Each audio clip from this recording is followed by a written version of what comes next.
snapped photos from the pit, documented musical stories, thrashed in the crowd, and raged from the back. We are Sound Sisters!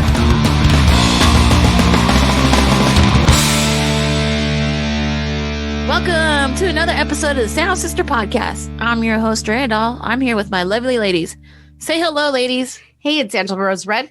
chaos. On this episode, we're going to be talking to Mike Cubillos, who owns and operates Earshot Media. Earshot Media is an independent music / lifestyle PR and web marketing company that was founded in 1997. The firm has helped with campaigns for Avenged Sevenfold, Authority Zero, Pennywise, Real Big Fish, the Venomous Pinks, and even big events like the Vans Warped Tour, Taste of Chaos, It's Not Dead Fest, and Punk Rock Bowling, and many more. But before we bring him in, let's go around the room. Angela, what's going on with you? I had the most life-changing past couple weeks, and I have you two to thank for it, you and your significant others. So I turned 40, as we talked about in our last episode, and I've made the decision to embrace it because aging truly is a gift. But we started out in Pine Top, had an amazing time. I'm going to try to keep this really short because there was a lot that's happened. Just amazing time with like friends and just being out in the wilderness. And then randomly, for the first time in my life, went on a trip not knowing my destination and just simply photographing as I go through it. So we went on Route 66 for a little bit and stopped. And by the time I came back and photographing abandoned buildings, photographing just anything I saw along the way, I filled like over 1,000 worth of a memory card. So I have like so many photos to go through. So it was just like simply inspirational, amazing. And of course we quarantined and tested when we got back. So took all the precautions, thankfully. Then I also wrote a song with my husband. Yeah. Aww. Did a little bit of that. So I don't know. It's just been incredibly just productive. I guess the thing that I want everyone to take away from this is that I'm going to be transparent. A couple weeks, maybe a month before then, I wasn't doing the best mentally. I was having a lot of struggles, a lot of depression, and luckily through family and friends support, and then also just being honest with myself and truly focusing on the good, even when I didn't feel good, was able to pull out of it, and I'm on the other side. So, it's not a permanent thing. I struggle with mental health just like a lot of people do. And I think we need to make it more regularly out there. And so I just want to say how exciting it is. More so, not all the great things that I did, which I'm grateful for, but just seeing on the other side. Just for all those out there that are listening, if you struggle or feel lonely at times, our DMs are always open. We're here. We don't claim to be experts, but we're always here to lend a friendly ear. 100%. Yeah. We will reply to you. I will reply to you. Yeah. DM me. Yeah. Gabby, what's going on with you? Well, I'll keep it pretty short. Today I decided that on May 14th, I'll release my single. Yes. I was trying to do like a TikTok promotion kind of thing, and I was like, let's pick a Friday in May. And that's what I stuck with. So my new single called Mystery will be out on May 14th on all platforms. I don't know about the music video because I still have to edit it, but at least the song will be out. So that's what I've been up to today. I'm so excited. That's so huge. Just had, like excited. Previous episodes, it's like just fucking put it out, man. Like I'm just tired of it. It's been sitting in my computer for like 3 months, so might as well just put it out. Fuck it. What about you, Drea? I totally just read that sentence. Fuck it. Great advice. That's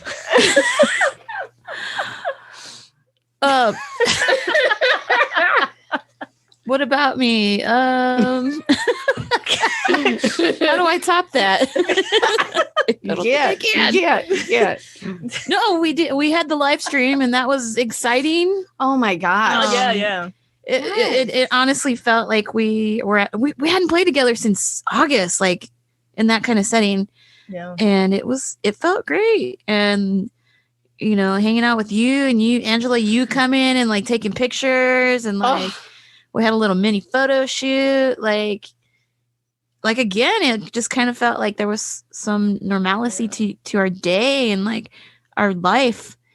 And dude, I Monday, like, I was hurting, and it's not from like drinking or anything like that. I was just, my body is like out of shape from shows. Yeah. To say, and You like, were just standing. I was too, just ducking down and yeah. Well, so you did have like the full experience because you slept in a airbed the night. That's before. right. Oh yeah, you guys had a little Venomous Pinks sleepover with Kaz. The show. I did have like the full like Yeah. touring experience because like the night before I slept in an air mattress and like that's not always comfortable like on the road, and then totally, but it was great. If you didn't catch it, go to YouTube and check it out. It's up there on the Carter Drive Sessions channel. Make sure you smash the subscribe button on their channel, and while you're over there, go to the Venomous Pinks. Yeah. And the Sound Sisters. Woo! We actually do have a YouTube channel. So just so you know, videos to come. Not only can you hear the ridiculousness, you can see it. No, I was no, I have to say it was going back. It was amazing watching you guys play live. It always feels like there's never enough time like together.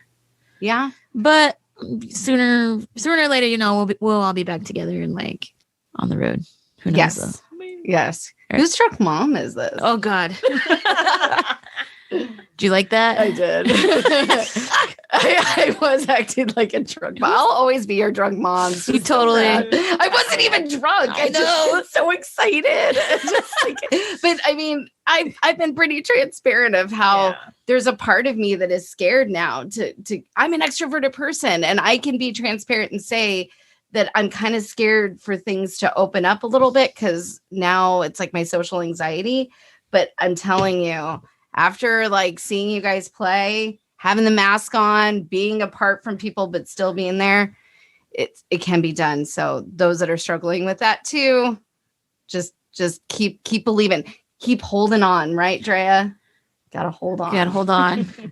For one more day. All right. So we're going to go ahead and jump into the round table discussion. And since Mike runs his own personal PR and media outlet, we all come from DIY ethics. We've been there. We've had to hustle, push it out, push your product out when nobody knows you. So let's get into it. What are the best DIY practices that you've experienced or you've gone through, and what got you through that as your own photographer and band and, pushing your product out there? Angela, you want to kick us off? Yeah. So I was really fortunate because I kind of honed in early on that I really wanted to be creative when it came to music. So when it was, taking photos or documenting or even writing for a band.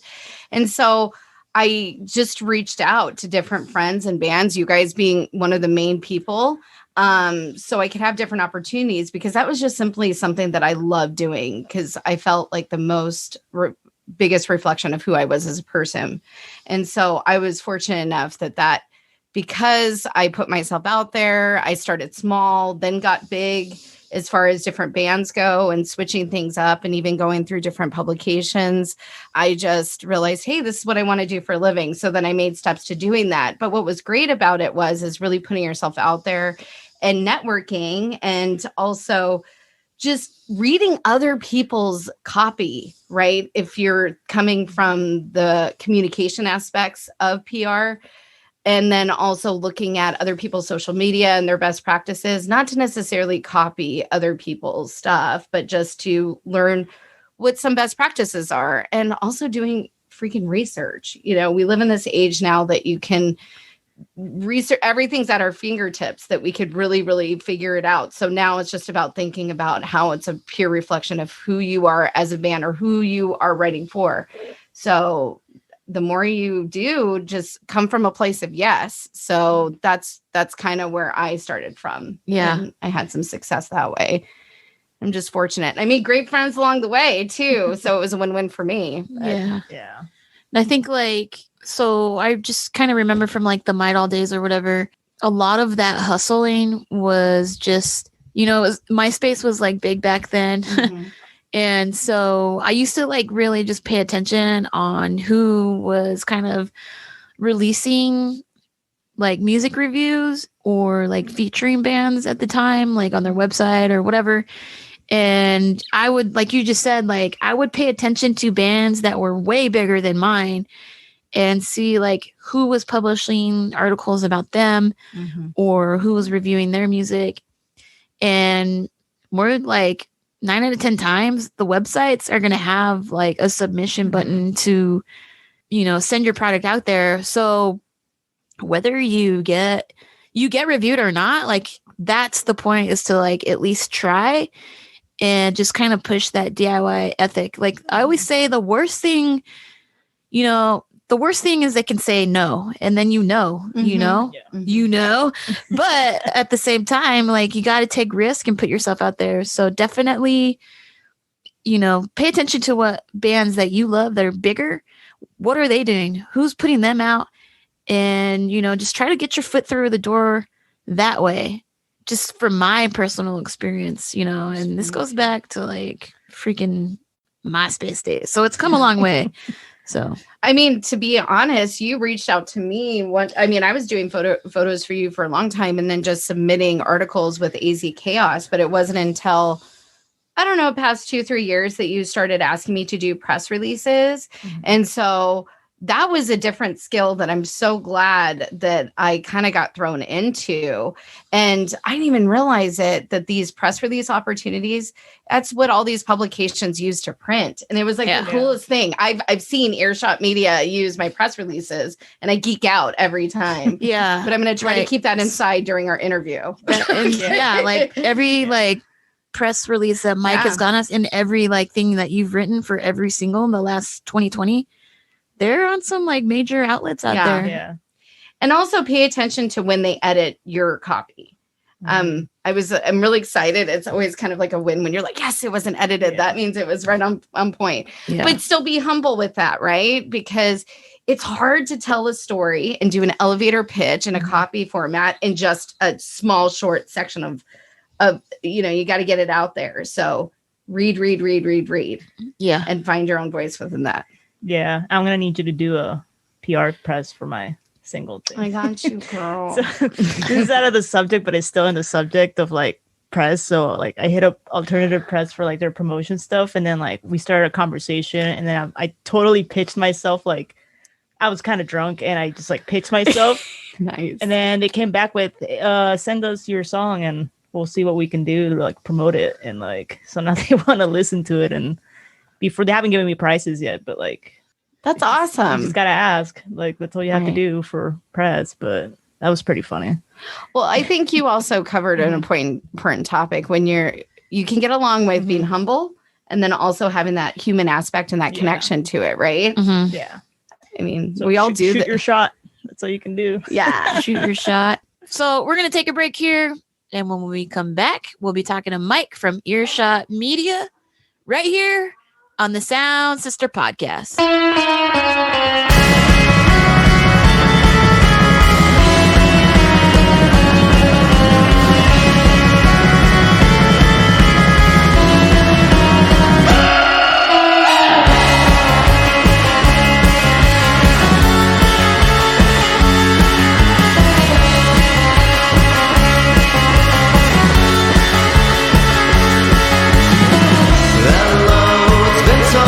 Since I see your face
ladies and gentlemen, boys and ghouls, welcome to the Sound Sister podcast, all the way from California, Mike Cubillos.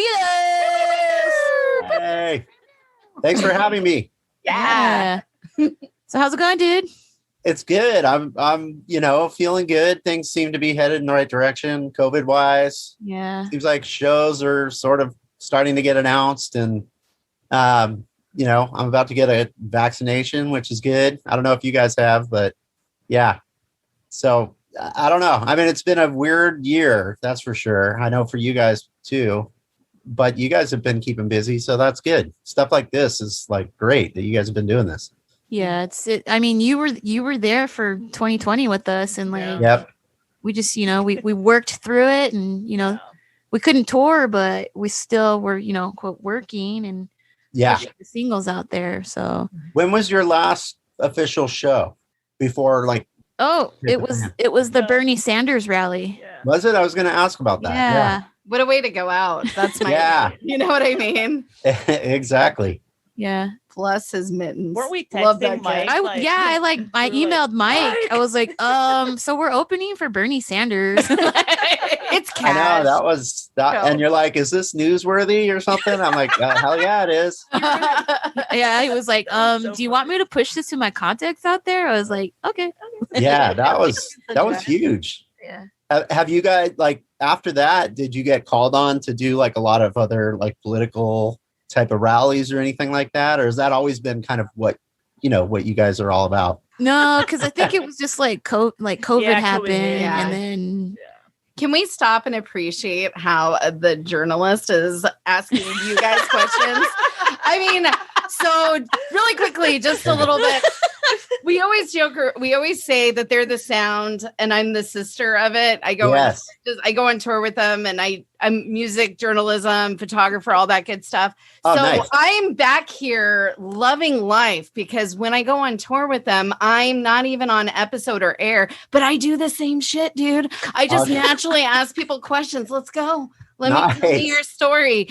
Hey, random old man at the bar. Let's talk about it. And it's just how we roll. But I'm kind of like that too. Yeah. Weird.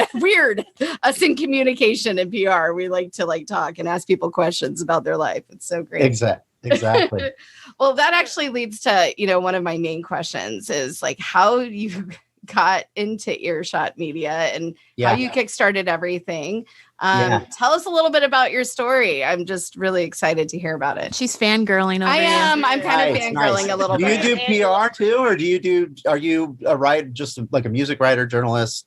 Well, I'm actually a communication manager for a university, a local university. So so I do, video editing and mass communications. But then on the side, that's how Gaby and I became friends.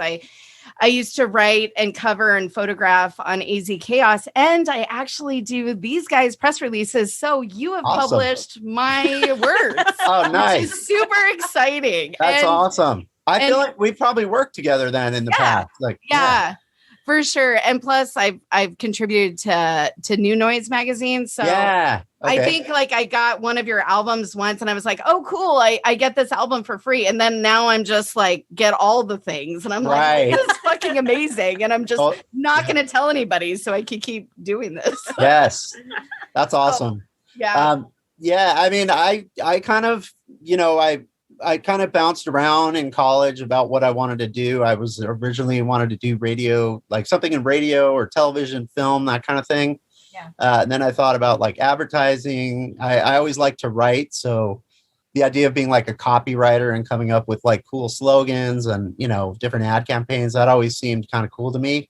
But in my senior year of college, I had to do a internship. And so I just remember thinking, man, I'm super into music, and I was always reading about the industry and kind of reading all the blogs, not blogs, there were no blogs back then, but like zines and, alternative weeklies and, LA Weekly and BAM. And I'm older than you guys. I don't know if you remember print media, but I love print media. I still do a zine on the side with some friends. I love print media. Sorry. Yeah.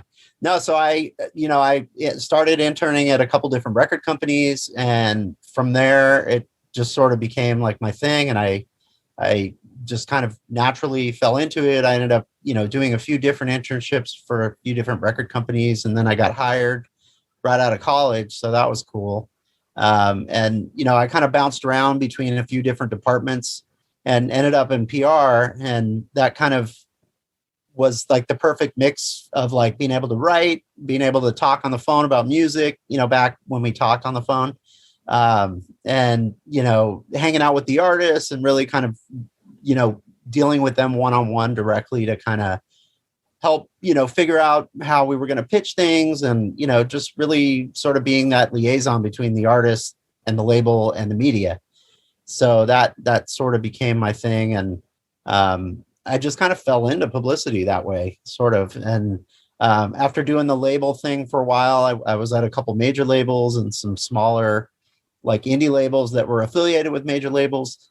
And then I got laid off. I was at Mercury Records. And at that point, I'd been through kind of the rounds of,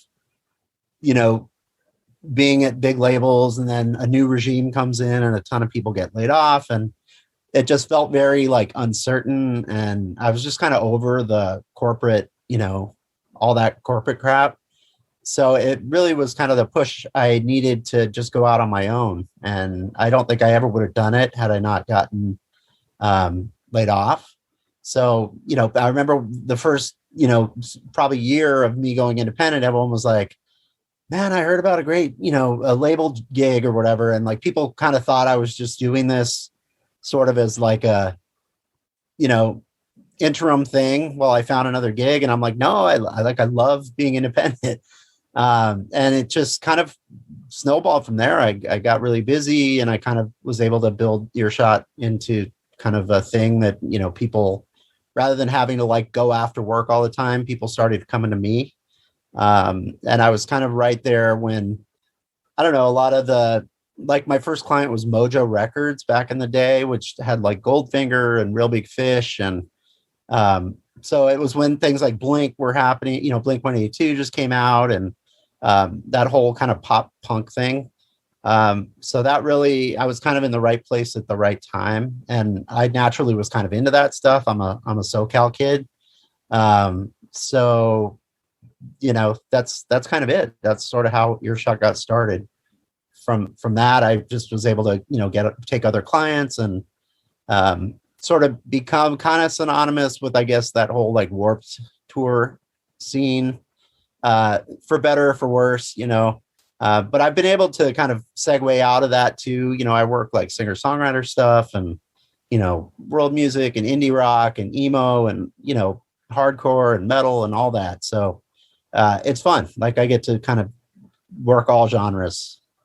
So I guess that's the long way to say how I ended up doing this. Yeah. That's awesome. So do you have like it's really inspirational because it's your full-time gig. I know we had a roundtable topic before we brought you in and we were just talking about different ways each one of us has interact with PR because of course before they've worked with you, Drea and Gaby has done their own PR. And for me, I had to really just, I read up on your DIY story and I did a lot of the same thing too, just reaching out to bands, big and small and all in between and just putting yourself out there. Yeah. I don't know, like now that I even have my bachelor's degree and even though I every day work for that, I feel that it's the DIY stuff that really, really represent and shape the angle of how I write communications. Do you feel that's the same way too? More so definitely. I mean, I don't think I ever really fit the label mold, like the corporate major label. Prior to working at Mercury, I worked at some smaller labels and I really enjoyed that because they kind of had a bit more of a DIY like mentality. But my last experience in the music business, before going on my own was at this big, huge, corporate entity. And they were all about, having to go through all these proper channels. And I'm like, I'm total DIY. I just want to be able to get in there and do what needs to be done. And, not have to go through 30 people to get approval. And so it's definitely, this is 100% more my speed. Even right down to where when I started, I was really, people were like, oh, you got to use contracts and stuff. And like, I don't do that. Like people, if they want me to sign something, it's pretty much like handshake deals. And, I guess that's risky on some level, but it hasn't really, affected me too much. Like, I try to surround myself with good people and trustworthy people and people that are kind of in this for the same reason I do it. And, I've been lucky that way. But 100%, like I'm all about the DIY stuff. Just even in terms of the bands, like there've been bands that have come to me that, have gone on to do like amazing things. But if I'm not really feeling it, then my heart's not in it and it's just not fun, That's awesome. So yeah. Is that kind of how with you too? Like you sort of like to work with bands that you actually dig? Yeah, I mean, definitely. I know it's harder for me to do like, let's say album reviews because I don't want to put a negative spin on it, right? I want to just do the ones that I feel that are positive that I can reflect to that. But I feel for me, I love personally helping tell their story. Yeah. Band, and it's extra not just because of the podcast, but then also having tour stories, and we really do have that sister relationship. And so I do feel that when I write for them, it is special and different than the other bands. So I would agree with you 100% for sure. Because I mean, there's times where I've gone and covered a show, and I always try to cover everything, even from the beginning to the end, regardless if I know the band or not. So I mean, do you also in the early days, like, did you have a background of photographing or going to shows? Like, not really. I was just an avid reader of, like I wish I was, along the way that I've been doing this, I've run into so many like young kids that started out, back in the day, just like literally cutting and pasting together, fanzines and stuff. Or, later just starting blogs that sort of blew up and took off. And now a lot of these kids are like grown up and working at, big major publications now. And I look at them and I'm like, man, I should have been doing that back then. I really wasn't like a self-starter like that as a kid. I was a huge music fan and I read a lot. So I knew a lot of like the players as far as like who the writers were and, what the outlets were. And I kind of knew a lot about the industry just from reading like, Rolling Stone and, things like that. But, nowadays kids are way more, I guess, sophisticated and they go into it like already, knowing, so much more than I knew when I started. But if I could do it over again, yeah, I would have been more, I mean, I went to a ton of shows and stuff, but I wasn't like, you see kids now that are like promoting shows in their local town and, doing that kind of thing. And I really didn't go that far into it. But I wish I did. So that brings me to a good point because I mean, in an age where we're getting so much copy thrown at us, right, from all different areas and different platforms, and yours definitely stands out. How do you remain fresh and somewhat catchy and relevant in a world where there's all these different other platforms or avenues? Yeah, I mean, it's tough, but I think it starts with just, working with great bands and bands that I think people are going to dig. And, I think, thank you for saying that. I'm sure there's people out there that are like, oh, another, Earshot press release or whatever. but we definitely have, our supporters of the things that we work. And I don't know. I just, I think that good music speaks for itself. And I'm kind of like, I mean, yeah, it goes down to like relationships and people that I know. And, I've been doing this a long time, but at the end of the day, it's got to be good music and you got to connect the dots of like, this band is great. Who's going to dig this band? And so I think that's one thing that, a good publicist is good at is kind of knowing where to go with the project you're given and knowing tastes of a lot of the different writers that we deal with. You know what I mean? And like just finding cool angles and I'm all about, content, like you were saying with the Bernie Sanders thing. When a lot of times bands will be doing something cool like that and they'll kind of just tell me sort of haphazardly or, you know, and it's like, wait a minute, that's huge. Like, that's newsworthy. Let's like run after that and chase it. And, you know, so it's a constant dialogue, I think, between the band and the publicists of just trying to come up with cool, interesting angles and trying to get your stuff to stand out. Like you said, there's just so much out there right now. So, yep. So for our listeners that, you know, may not be aware or have experience hiring a publicist, can you just explain to them what exactly you do in a unique way to help support a band from your end? Sure. Yeah, I mean, and I know like you got a lot of the bands I work with are super DIY, and you guys have done an amazing job of doing things yourself, whether it's reaching out to media and you know, setting up interviews and all that stuff. But at a certain point, you know, bands, and I'm sure you've felt this yourselves, is just like it becomes too much, where it's just easier to you know, you get to a certain level where you just don't have time to be pitching and, you know, following up with writers 5,000 times until they finally listen to something or whatever. So someone like myself or any publicist, you know, at a certain point when your band gets to a level where you just can't do it yourself, you would hire someone like me, and we kind of do all that legwork for you. You know, you're busy touring and writing music and concentrating on, you know, the art part of it.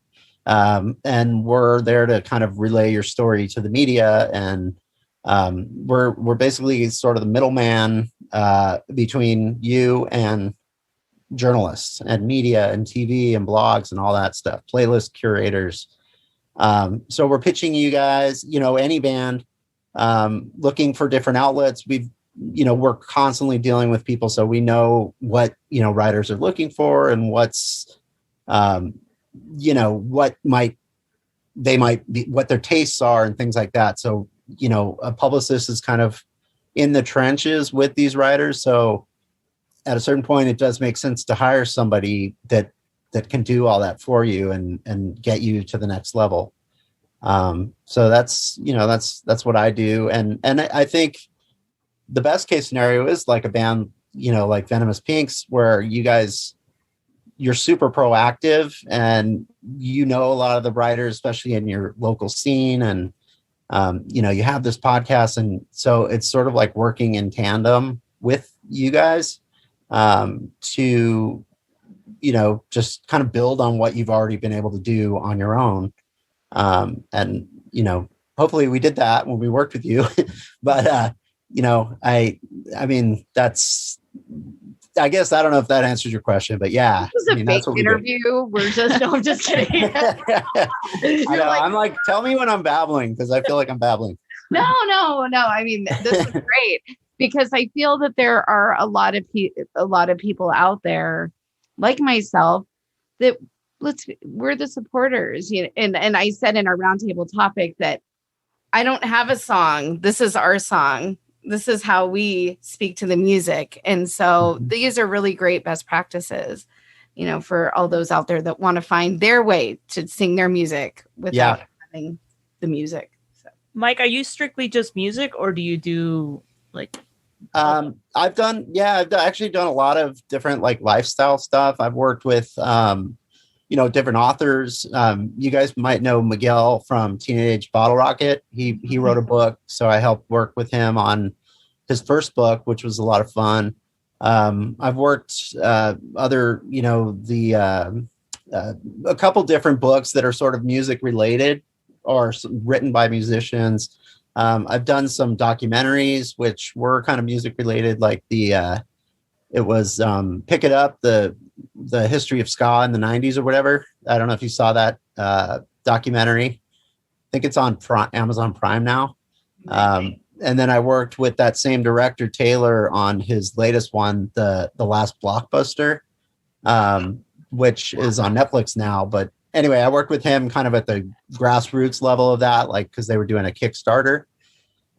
So yeah, I've done that. I've done music festivals. I've done a couple different apps and websites. I'm working with like a musician life coach right now that has a like a mental health for musicians podcast. So I guess that's kind of music related.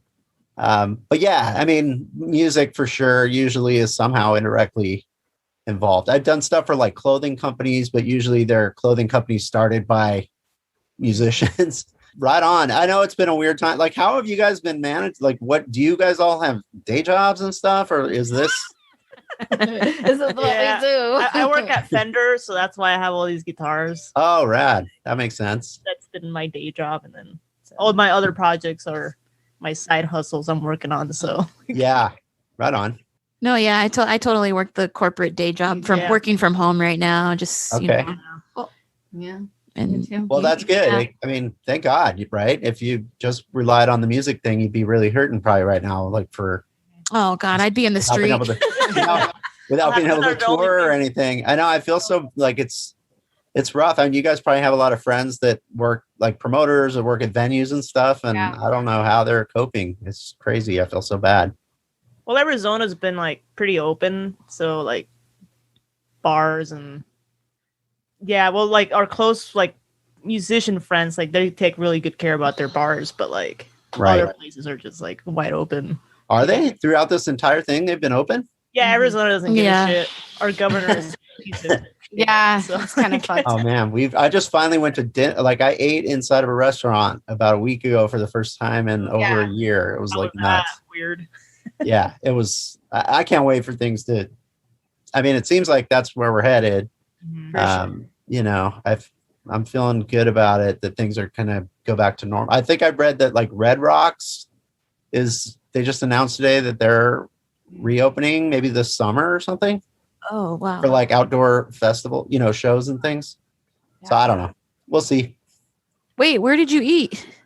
Yeah. Was it a burrito? wait, what's that? Was it a burrito? Sorry, that we'll get to that question later. I'm like, huh? Where did you eat for the first time?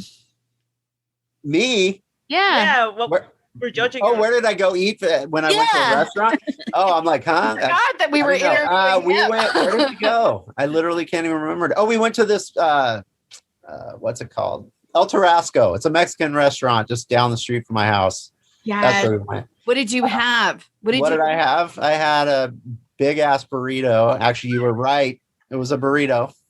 I did not just plan this. Ask him now. All right. Now. So I do ask this one question, literally to like every single, and I have to preface it this because it was a joke the first time I did it, and then listeners called me out on it. So now, no matter who it is, I have to ask you: if you were a burrito, what kind of burrito would you be?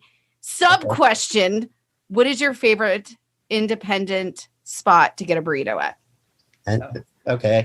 I would be a carne asada burrito. Nice. And my favorite spot is probably a place here in town. I live in Hermosa called El Gringo. I really like that. It's nothing special. It's just they have this. What do they call it?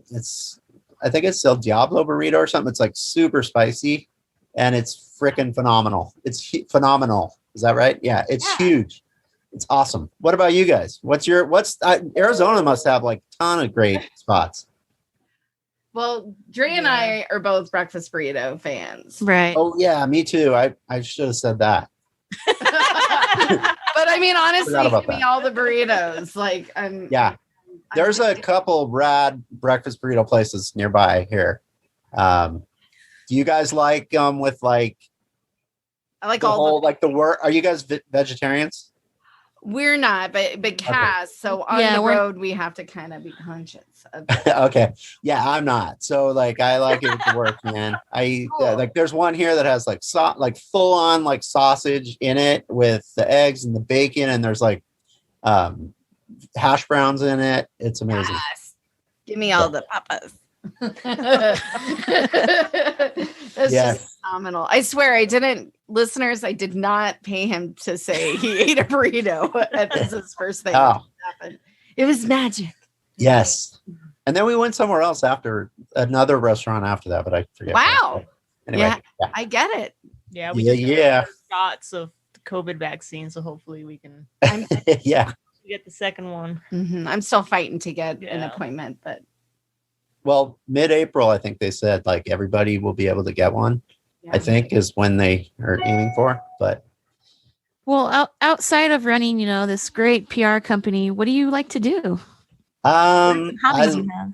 Well, I've got a family. I've got a wife and 2 kids. My kids are in college. They're in their first year of college.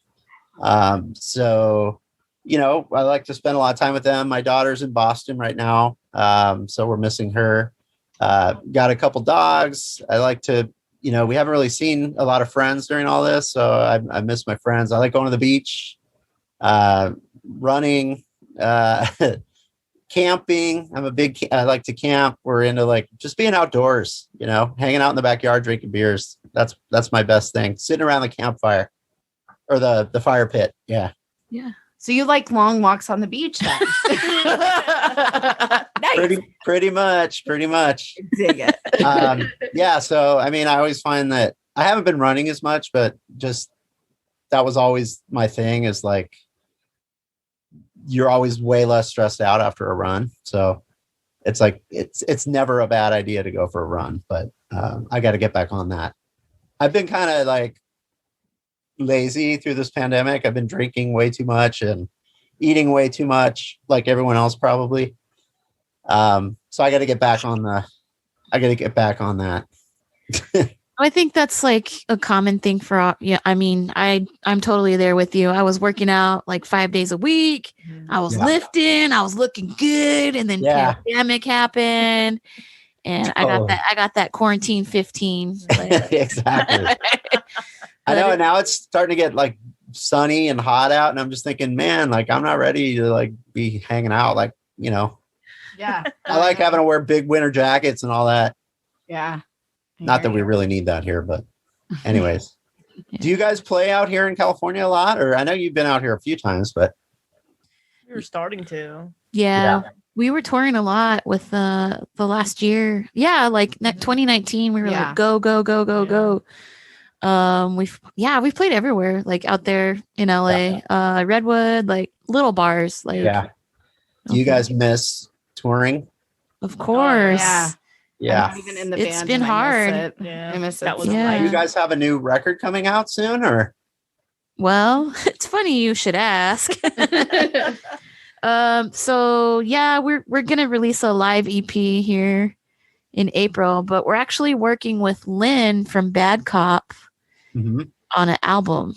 Wow. So when, she's producing it or you're working together like a collaboration kind of thing. Like so she's producing it. Oh, wow. That's awesome.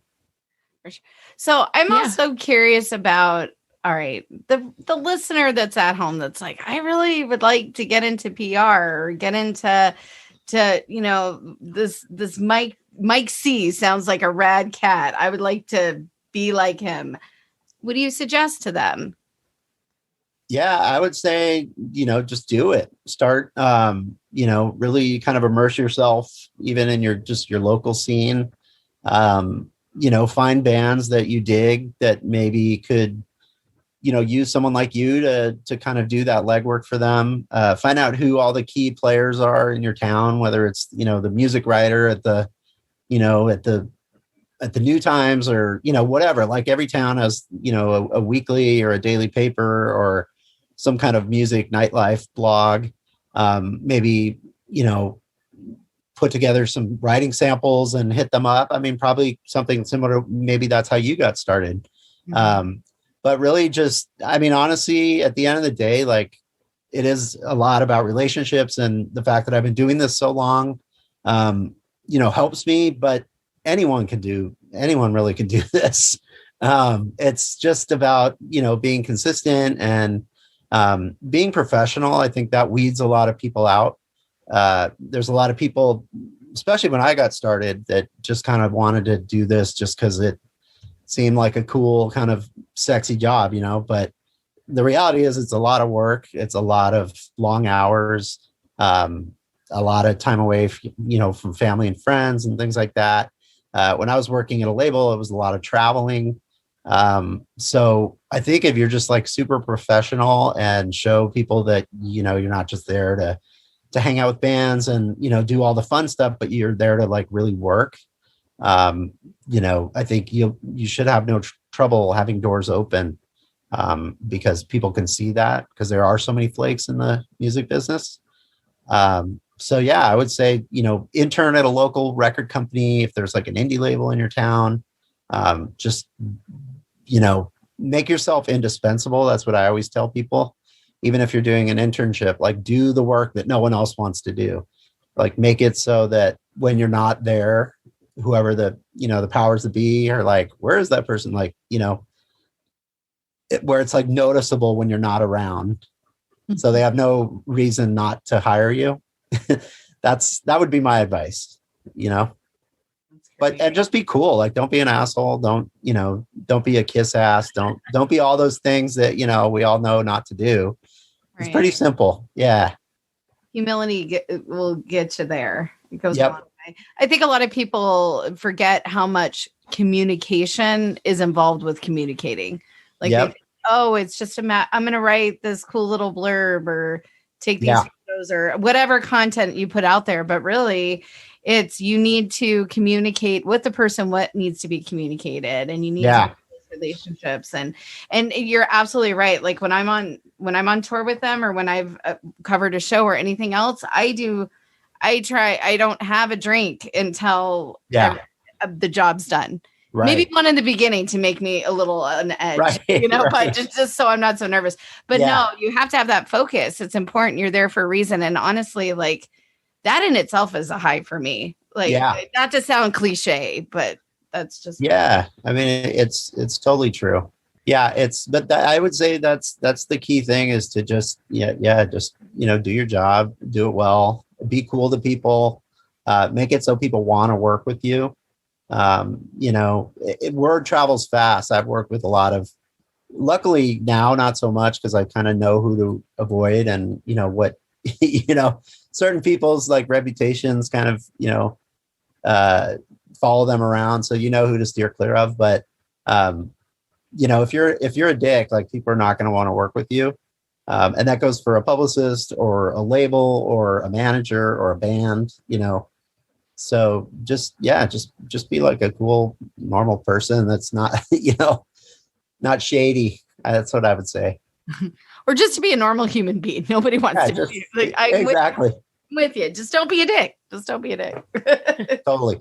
But then going back to your point too, is like, there is so much more than just, whether you're a writer or a band or a publicist or trying to make your way in the music business somehow, like, it's one thing to be good at your job, but you also got to kind of know how to market yourself. And I know that's hard for a lot of people.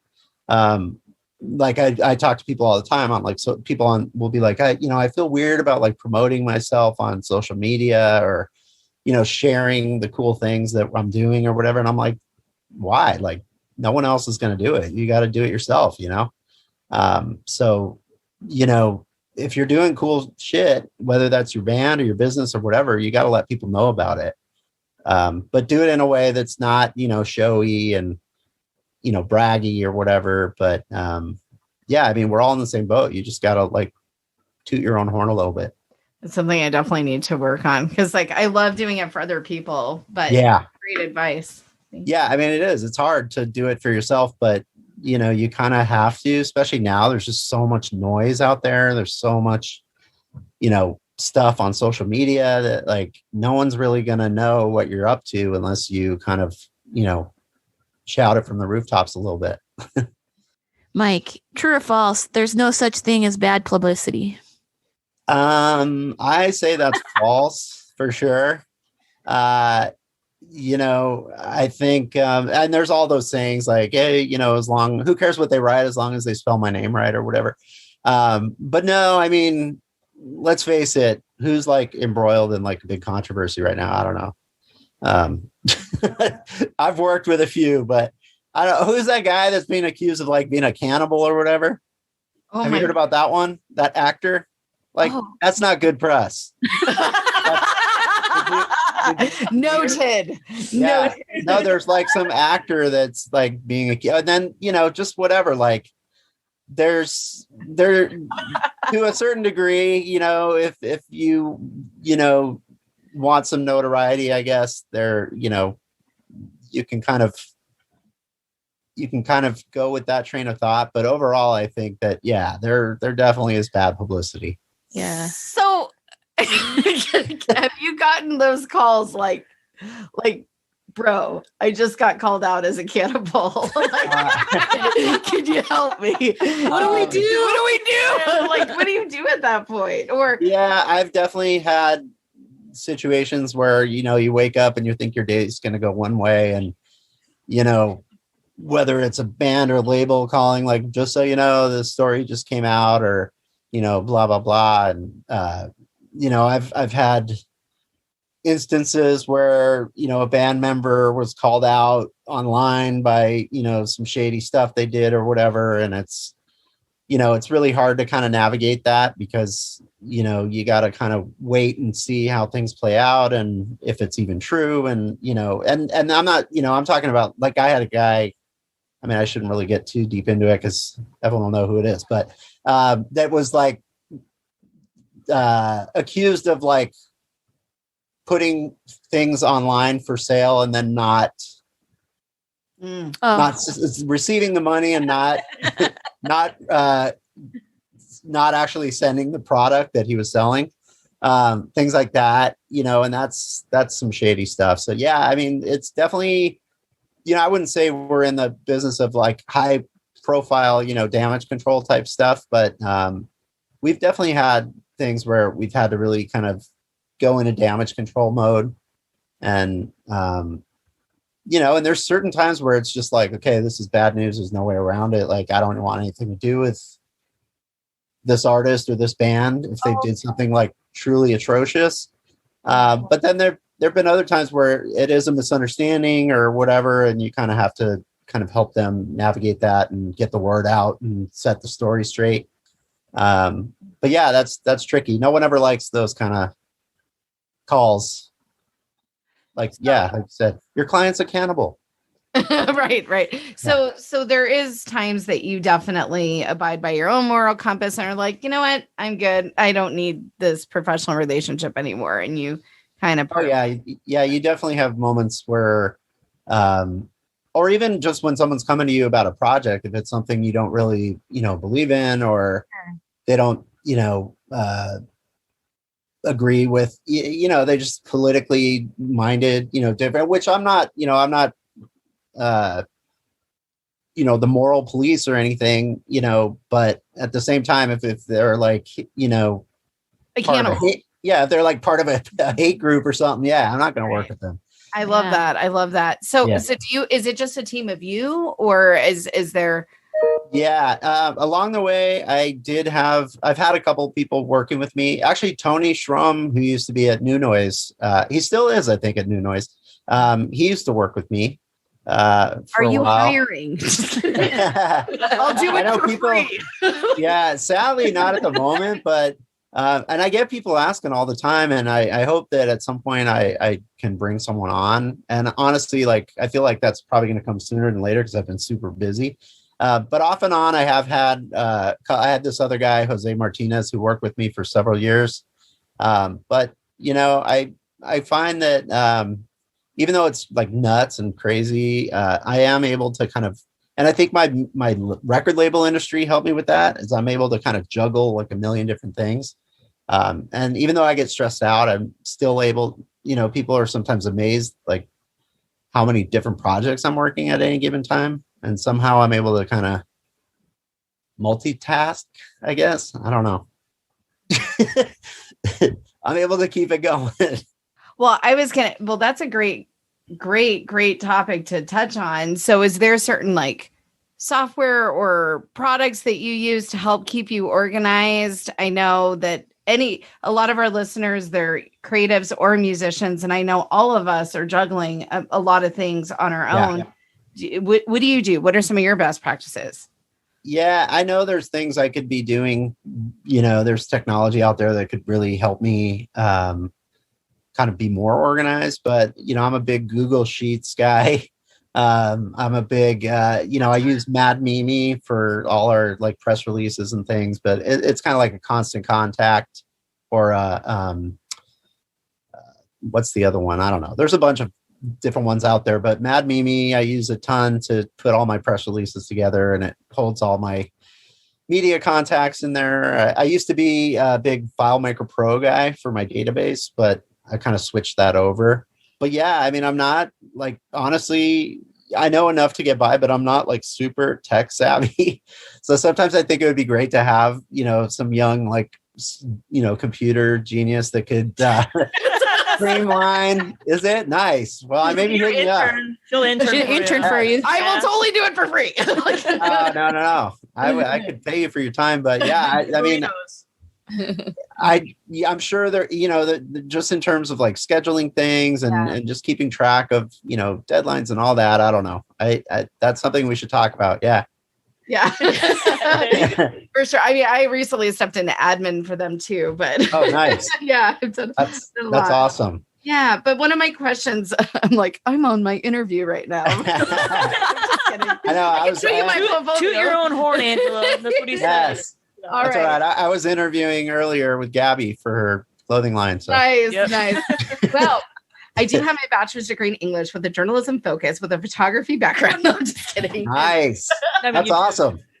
I do. I'm really good. 10 years experience. Anyway, back to what we're originally talking about. So when you're looking through press releases, because sometimes you write the press releases for the bands, correct? Or but then other times you get them from people, and I'm sure you probably have to edit what they write or add to that. What makes a good press release versus what are some things to avoid? Honestly, I'm a fan of like just brevity. I think that some people get too worried, especially with it's like a younger, newer kind of developing act, and they'll hand me this like 3-page bio, and it's just like, okay, you guys, there's no way that you even have that much history that's that interesting to anybody.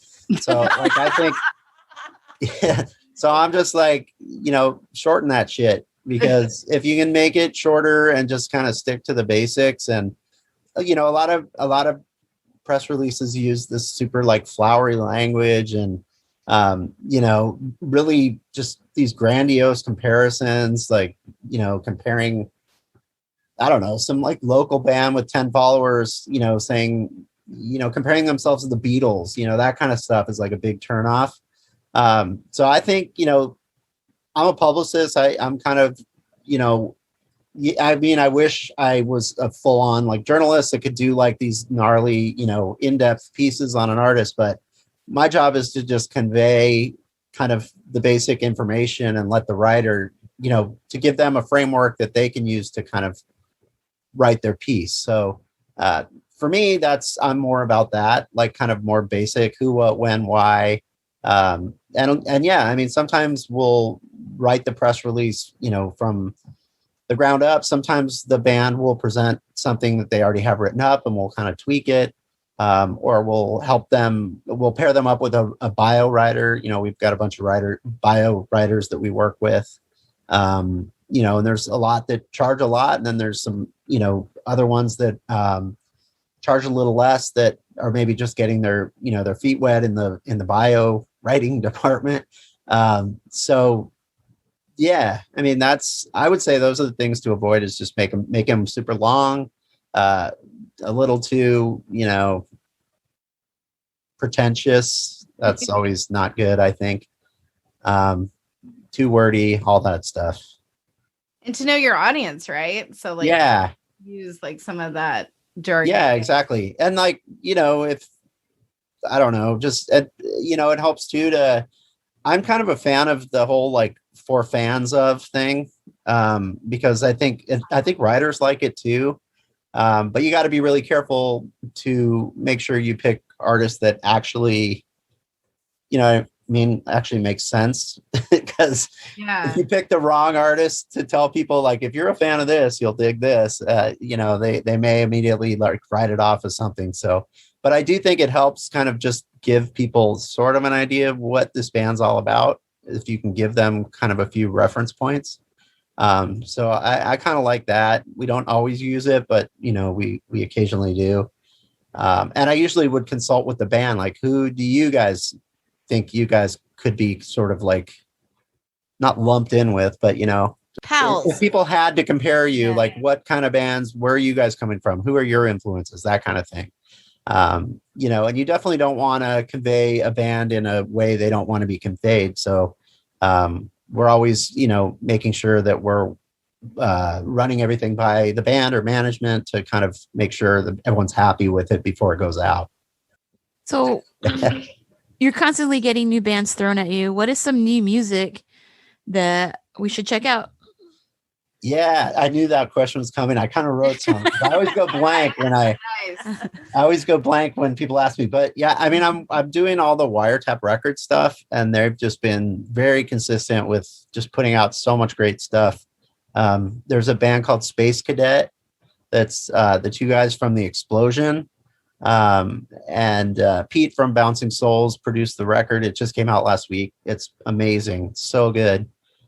Kind of almost like has these like Brit pop elements to it. It's just very like, I don't know. It's almost like they just like raided my record collection. It's just really phenomenal stuff. Check that record out if you haven't heard it. And then who else? They've got, they just announced a new band called the Moldy Roses from Orange County. They've got a band called Rundown Kreeps, kind of a ska sort of punk thing. I'm working with Thousand Island Records out of Canada. They've got Belvedere and Chaser and who else am I working with? Those guys. Authority Zero, which I think you guys are friends with. Yeah. Yeah, we are. We're. I think that was like my opening email to you. I was like, "Hey, yeah, my friend Jason." I know, that's awesome. That is so cool. Slip that in. I'm kind of legit. Like I know him. No, you totally are legit. It worked. I know. I was so stoked when I got that email. I love that when I hear from bands because I wasn't like I'd seen your guys' name around, but I wasn't super familiar, and I just immediately dug what you guys were doing and what you're all about. But yeah, I mean, I tend to listen to mostly. Honestly, I mean, luckily, I like the stuff that I'm working because I genuinely do like it. And so I tend to listen mostly to the stuff that I'm working. But I'm working with a ton of labels. Mutant League out of Chicago. They're kind of like, they do a lot of punk stuff, pop punk, emo, that kind of thing.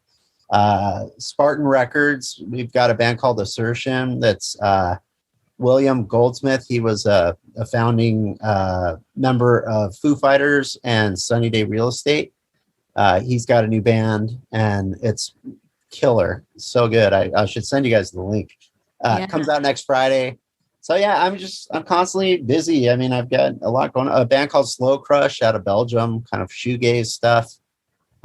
So it's sort of like all over the place. A lot of punk rock, a lot of pop punk, indie rock.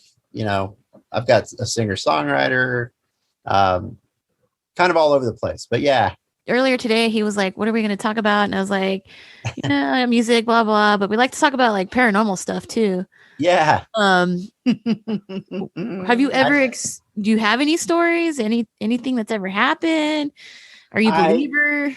Yeah, it's funny. I was talking to my wife because she's kind of the one that's more has had those experiences, but she did remind me of something. I don't know if this is paranormal, but we were in Hawaii once with my brother and his family, and we rented a car. We rented a Jeep, and we came out to go to the car in the morning to like go drive around and, do some sightseeing or whatever. And we found an owl, just a beautiful dead owl that was like totally just perfectly placed on the seat. Because the car was all open and everything. And so we were kind of like, oh my God, like what the hell? And so we called the security staff or whatever to see what was going on there. And the guys were all freaked out. They were like, oh my God. And we were kind of startled by their reaction. And apparently I guess in the Hawaiian culture, owls, they're called pueos, I think is what they're called. And I think a lot of cultures see owls as kind of like whether your ancestors or family members that have passed on that are kind of watching out for you. But it was just, and I don't know if that would be really paranormal, but that was Yeah, That's definitely- yeah. Yeah, it was just so random because it wasn't like the owl, crashed and looked, like he was injured or went through some kind of trauma. He was just like literally just like carefully placed on the seat of the car. And those guys were so freaked out because I guess it's kind of like the owl is this like revered thing there in that culture. So that was weird. And we, so we kind of tripped out on that. And then like my wife's family, they have a, sorry, am I going on too long on that? Oh, no. Yeah.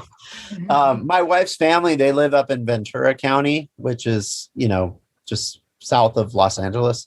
Apparently their home is built on like a Native American like burial ground or something. Wow. And so they've had a lot of weird instances of like doors slamming and things moving. And apparently they've seen, and a lot of people in their neighborhood have seen the same, like the shadowy figure of a guy with like a hat on and stuff like that. So like, and my niece, my sister-in-law's daughter, she is the one that has really had the most encounters there. And so I think they've kind of like come to, to peace with it, but it still kind of freaks them all out. They've all had different experiences and they're all very similar. So that's really it. I haven't really myself had that many experiences like that, but what's the craziest one someone's told you guys on the show so far? Well, wait, hold on. Wait. Follow-up question. What color was the owl? It was actually, I think it was white. I think it was white. Get out of here.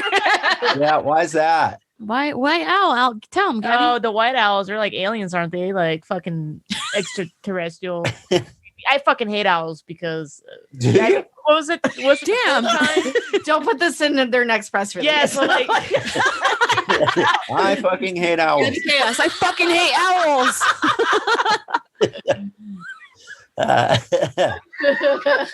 that's it. Like the fourth kind of this UFO movie. Like at 3:30 in the morning, she would look out the window and there was always that creepy fucking white owl. And then like aliens used to come. So now I can't look at a fucking owl because I hate them.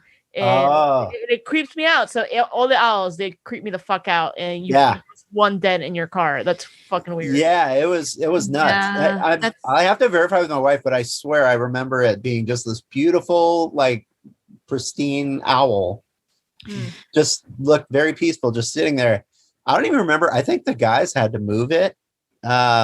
But we came home and we did all this research. And if you Google it, the white owl, or I don't know if it's the white owl, but an owl is like very much seen as like a protector and kind of shows up when they're, it's like a sign that, a loved one's watching out for you or, stuff like that. And, my father had passed away and my wife's father had passed away. So I don't know. I don't know if you kind of like read into it, when stuff like that happens, but I like to think of it as that it was there for a reason, For sure. Yeah, that just wasn't a coincidence either. Like, yeah.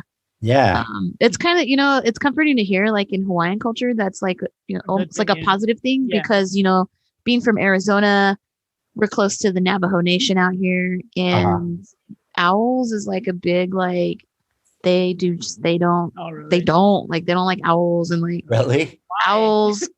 They're seen as like an evil thing, like death. Yeah. Oh, wow. Yeah. Wow. That's crazy.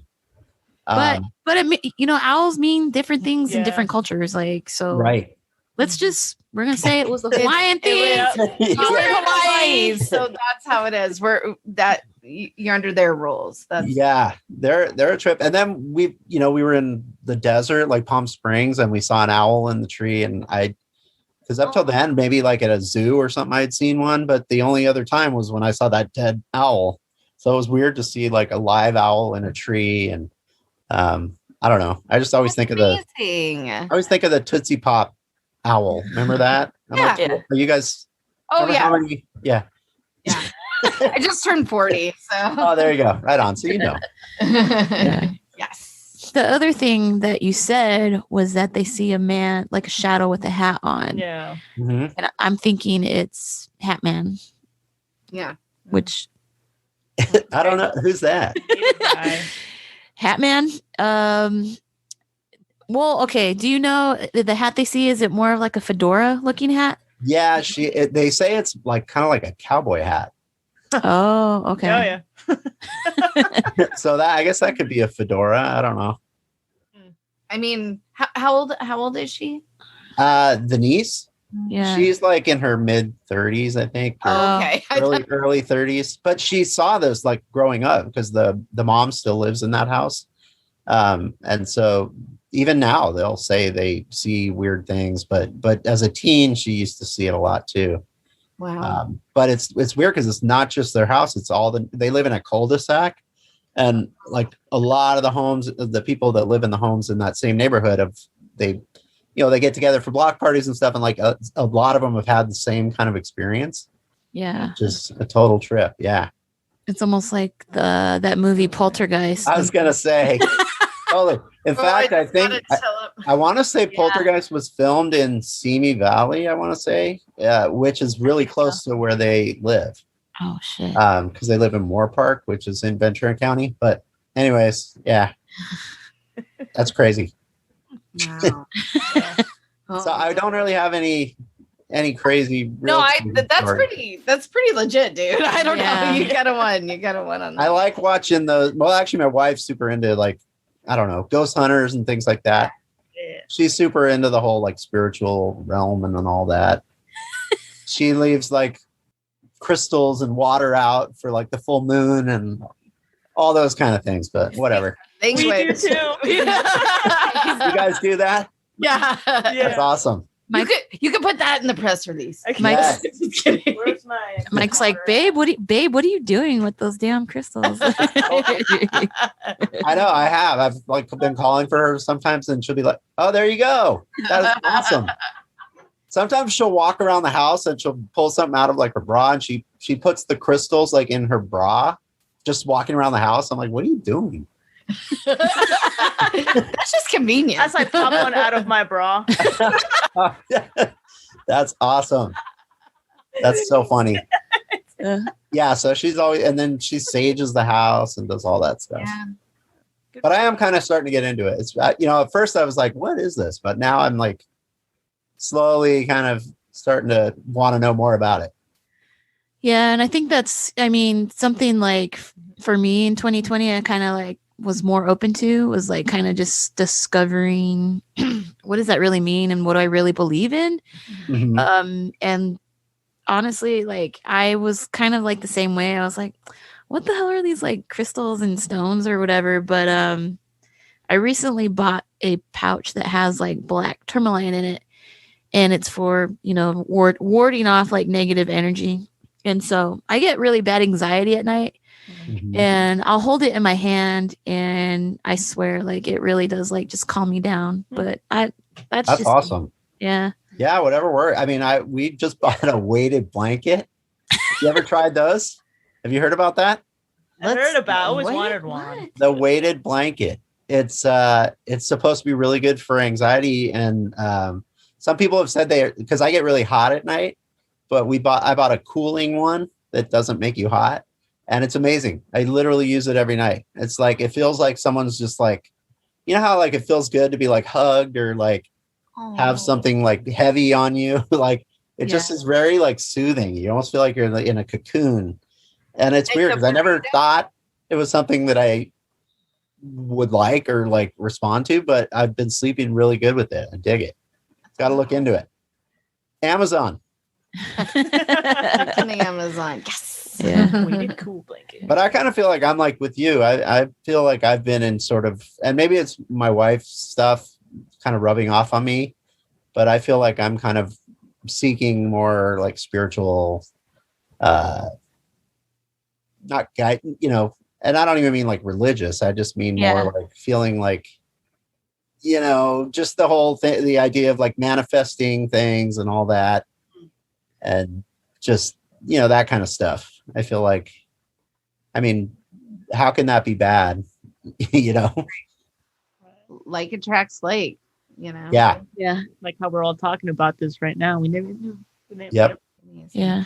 Well, I think it's also the sign of the times too. I mean, we've we're going through a huge pandemic and we're starting to see the other side of it. But I mean, even if people weren't directly impacted, you have to admit, even the crazy non-believers, if there's still some out there, they're changed. Everyone's changed. And so there is definitely a shift. And so we have to figure out ways to focus on. And that's what I kind of touched on before we brought you on, because I often struggle, with mental health and anxiety and depression going back and forth. And so that Power PMA is that, that's something we always preach. And it's hard. It's easy to say it, but it's another thing to feel it. So I think that's great that you've taken steps in order to do that, because you can be completely happy with yourself and your situation, but still struggle. And I think mental health needs to be more normal sized. And I'm really grateful for different platforms that are starting to talk more and more like that about it. And I think it's important. These discussions need to be had. 100%. Yeah. And I've noticed like, it's hard for me to, or even like meditating or anything. Like I never have the right time to do it. So it sounds lame, but like lately, probably for the past week, in the shower is when I like sit and I'll kind of like say like different mantras, just kind of get you psyched up for the day, and just sort of that idea of like putting out good things and, and trying to attract, positive things. And then I wrap it all up by someone else told me that, that what they do is, I tend to take like kind of a warm, hot shower. And then the last like 10 seconds, I just turn the water to cold, like freezing cold. And I'll just sit there for like 5 to 10 seconds and just be in the cold. And it immediately like snaps you and like wakes you up. And I just find that when I don't do that, I'm completely like tired and still kind of just not quite like at my best yet. So I'm trying to make that like my new thing, but try it sometime. It's amazing.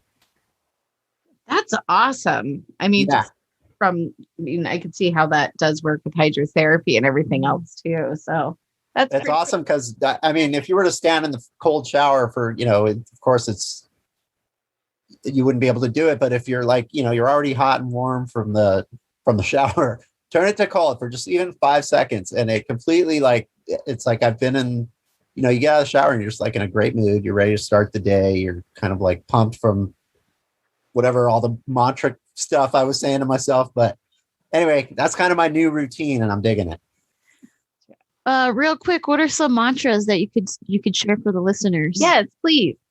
Mantras. I don't know. I mean, my thing really, one of my things has been like to be kind to myself, which sounds weird, but it's crazy because you don't really think about it, like I try to be, there for everybody else, but you don't really sometimes, or I find myself running through things throughout my day that I could have done or said better, or, just with work stuff that maybe didn't go so great, kind of replaying all these things, and you sort of beat yourself up about things. And so that's been my new thing, is to just kind of release that and like let it go and not have that carry over into, your other interactions with people. So that's been a big one. And then just like, just be open to the universe kind of thing. I don't really have like one that is sort of like, I kind of make them up as I go along. But I've been, reading all these things about, whether like, have you guys read the book, The Secret? Stuff like that. And I follow them on Twitter. So if something comes across my feed, just, the idea of like anything, whether it's health or money or financial stuff, like if you worry about those things, then you tend to bring on negative stuff. But if you think positively about, be thankful for your health, and like more good health will come your way. If you're kind of like stressing on money, like your money problems are going to follow you. That's kind of the whole idea, is to just be like, I don't know, just kind of changing your mindset, about all those things and being appreciative of everything. And I just kind of feel like that will bring more good things. I don't know. I'm kind of like lame with this stuff, but whatever. I think that's amazing. Yeah. Well, I don't know. I feel like you just gave me advice. Something I've been working with too. It's hard, I think, when you're a person that supports other people. It's easy to forget about giving back to yourself. So I think, and even just like finding time to like, especially now, like we were talking, I haven't really been exercising or eating that great, or, you just kind of gotta just, be kind to yourself in even that regard, like what you're doing to your body and what you're putting in your body. And, so just taking that time out to, make sure you're all right and checking in with yourself. And, I don't know. That's something I never did. I was not a person that was even cognizant of that thing. And I feel like slowly I'm kind of changing my mindset a little bit and thinking more spiritually. I was brought up Catholic, so yeah. Yeah. All of us. Yeah. So we're all kind of trying to undo that, but yeah, pretty much. Yes, exactly. Those are huge, mind blowing stuff. That's pretty great. Thank you. Real quick, go ahead and plug your social media. And if I'm in a band, how can I find you? Yeah, probably. I mean, you can go to earshotmedia.com. You can go to facebook.com/Earshot Media. You can find us on Instagram, Earshot Media, all the usual places. Mike at earshotmedia.com is my email address. You can hit me up on Facebook or whatever. I'm around. I'm approachable. And if you hit me up and I dig your music, I mean, there's no reason why, I wouldn't be open to working with you guys or whoever it is out there. Always looking for new stuff. So yeah, this was fun. I appreciate you guys having me on. Oh, it was great. So many feels. Yeah. we freaking love working with you, and seriously can't wait till the next one. Yeah. It's just likewise. You've been great to work with, and it's been I feel very humble that you were like, yes, let's do it. Yeah, no, I loved working with you guys. I love what you're all about, and you guys seem like great people, and I'm all about that. So yeah, good stuff. And once we're all vaccinated and things are like quote back to normal, hopefully we'll see you out on the road, and we'll do like real hugs and some burritos. Yeah. Yeah. I'm down. Thank you guys. All right. Thanks, Mike.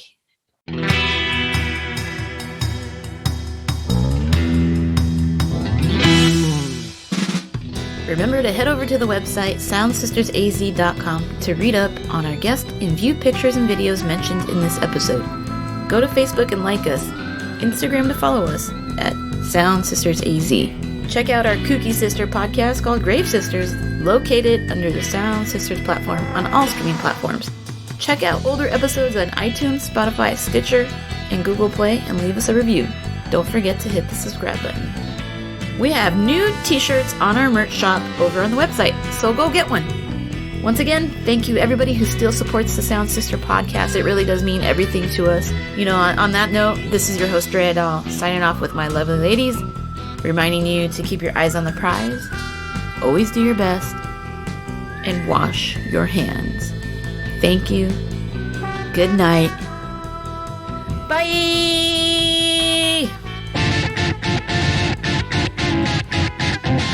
Hey!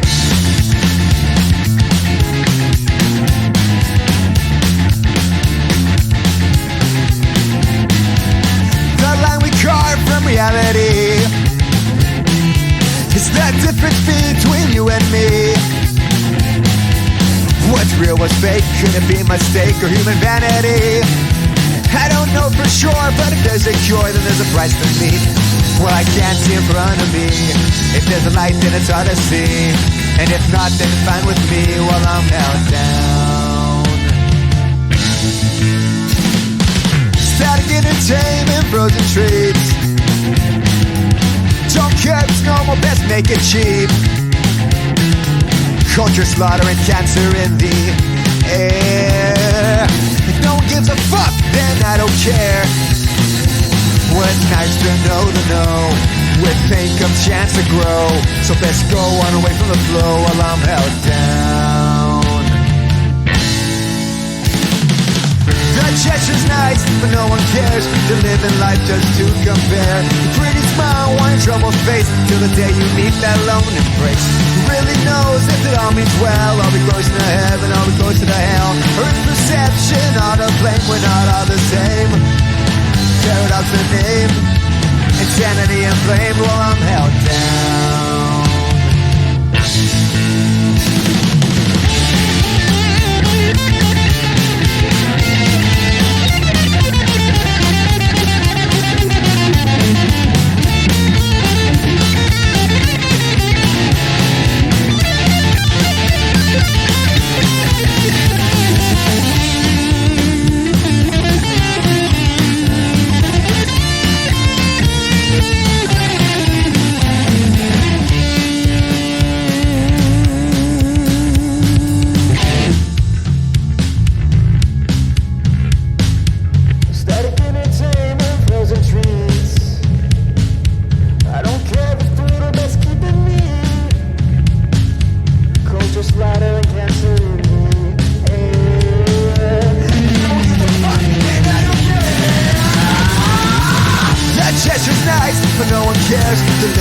Just to compare the pretty smile on your troubled face till the day you meet that lone embrace. Who really knows if it all means well? Are we close to the heaven? Are we close to the hell? Or is perception or the blame? We're not all the same.